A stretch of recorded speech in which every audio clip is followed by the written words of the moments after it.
जय Hind India pride में आप सभी का स्वागत है फ्रेंड्स। यूजीसी नेट हिंदी साहित्य संबंधी यूनिट 5 जो कि कविता विधा से संबंधित यूनिट है। आज हम उसमें चर्चा करने वाले हैं। हमारे पाठ्यक्रम में लगा है नागार्जुन जी की रचना अकाल और उसके बाद। ये रचना इनके द्वारा अकाल और उसके बाद जो कि सन 1952 में लिखा गया और 1959 जब सतरंगी पंखुड़ी वाली करके इनका काव्य संकलन हमारे समक्ष आता है तो ये उसी में संकलित है। कविता बहुत बड़ी नहीं है, 8 पंक्तियों की कविता है, लेकिन इस तरीके से इसकी मार्मिक अभिव्यक्ति की गई है कि आपकी बिल्कुल आप कह सकते हैं कि आपको हिलाकर रख देने वाली है।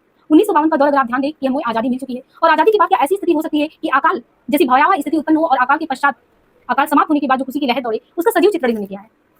क्योंकि ये प्रगतिशील चेतनशील कवि थे नागार्जुन जी, डंके की चोट पे सब कुछ कहने वाले थे। तो ये प्रगतिशील चेतना की यथार्थ दृष्टि ही है जो अकाल के बाद की एक साधारण परिवार की स्थिति का इतना सजीव चित्रण करता है कि अकाल जैसी स्थिति से उत्पन्न जो विक्षोभ की स्थिति है उसमें सिर्फ एक मानव ही नहीं पिसता बल्कि समूचा आप कह सकते हैं कि उसे आस पड़ोस में पशु पक्षी जितने भी है वो भी निर्जीवता महसूस करते हैं। और जैसे ही अकाल की विपदा जो है उनके सर से हटती है तो कैसे चारों तरफ खुशहाली की लहर दौड़ पड़ती है। कविता में कहीं भी जिक्र नहीं किया गया अकाल आया, लेकिन अकाल आते ही जो भयावह स्थिति है उसका यहाँ पे किस तरीके से आप कह सकते हैं कि हृदय विदारक तस्वीर को पेश किया गया है वो किसी भी भारतीय को झकझोर देने वाला है कि ऐसी स्थितियां उत्पन्न होती होंगी अकाल के समय, चाहे वो कानी कुतिया हो, कुत्ते हो या समूचे परिदृश्य में वातावरण में जितने भी पशु पक्षी हो वो अपने अपने तरीके से अपनी निर्जीवता को व्यक्त करते हैं। और जैसे ही अकाल संपन्न होता है, अकाल के बाद जो खुशहाली की लहर दौड़ती है जिसमें हर एक व्यक्ति अपने आप में खुश नजर आता है, तो उसका भी उन्होंने चित्रण किया है।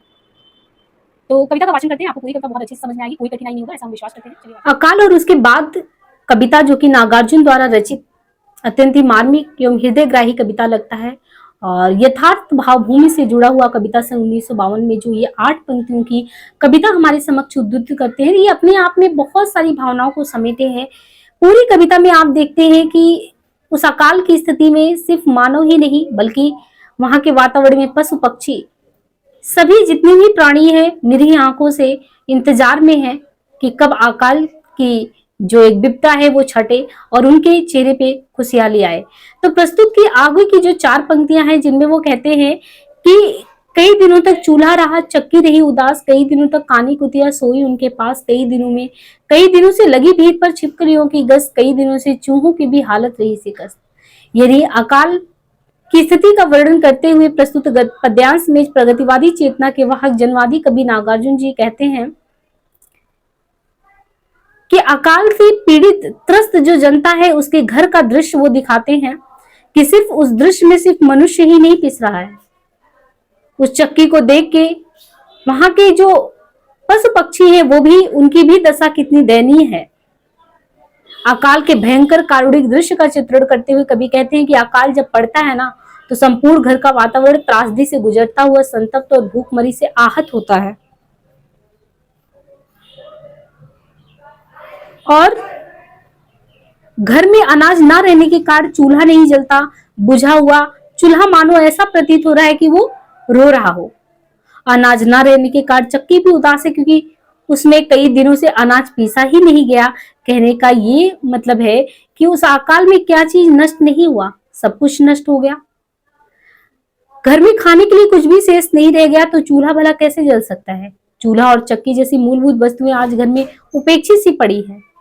चूल्हे का रुदन और चक्की की उदासी की गंभीर आशय ये दोनों ही भोजन प्रक्रिया के संसाधक है, भोजन बनने में योगदान करते हैं, लेकिन दोनों की प्रसन्नता तभी होती है जब अनाज होता है घर में।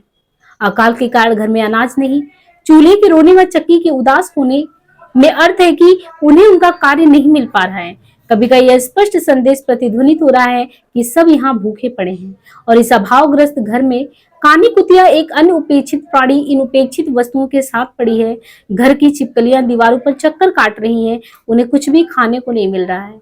अनाज ना होने से घर में चूहे भी भूखे हैं। कहने का भाव यह है कि प्राकृतिक आपदाएं केवल मानव को ही नहीं अपितु हर छोटे बड़े जीवों को भी प्रभावित करती हैं। इनमें वर्णित पशुओं के दुख के माध्यम से अकाल की भयावहता का चित्रण करते हुए उस भूख और बदहाली के कारुणिक दृश्य को हमारे सामने नागार्जुन जी रखते हैं।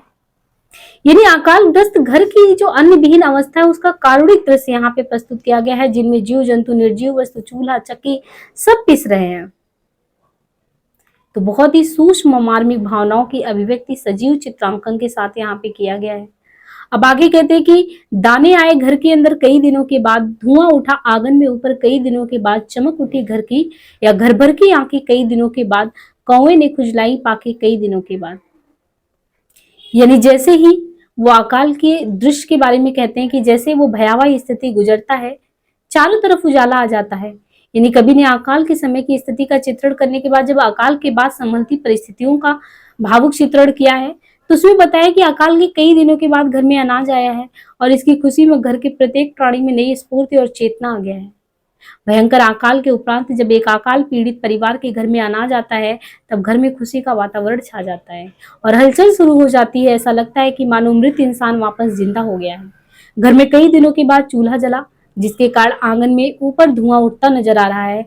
अन्न की प्राप्ति होने की खुशी से घर वालों की आंखें चमकने लगी तथा सभी प्राणी खुश और प्रसन्नचित हो गए। आज बहुत दिनों के बाद उन्हें भरपेट भोजन मिलेगा, ये सोचकर उन्हें बहुत ही आनंद का अनुभव हो रहा है। घर में धुआं देखकर घर में रहने वाले प्रत्येक सदस्यों के साथ साथ कुतिया, छिपकलियां, चूहे सभी की आंखों में आशा की चमक दिखती है। धुएं को देखने मात्र से ही कई दिनों से अन्न की तलाश कर रहा कौवा भी प्रसन्नता से अपने पंख खुजलाने लगता है।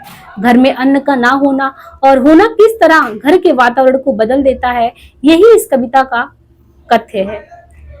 तो देखिए, लंबी निराशा के बाद नवीन आशा का संचार यहाँ पे देखने को मिलता है कि कई दिनों के अभाव में जीने पर थोड़ी सी जब प्रसन्नता आती है ना, अकाल में जब समस्त जीव व निर्जीव किस तरीके से उसमें पिस रहे होते हैं, तो एक दाना भी घर में आता है तो कैसे उदासी रुदन सब सजीव हो उठता है और सबके सुर में सुर, खुशी की लहर का संचार हो उठता है।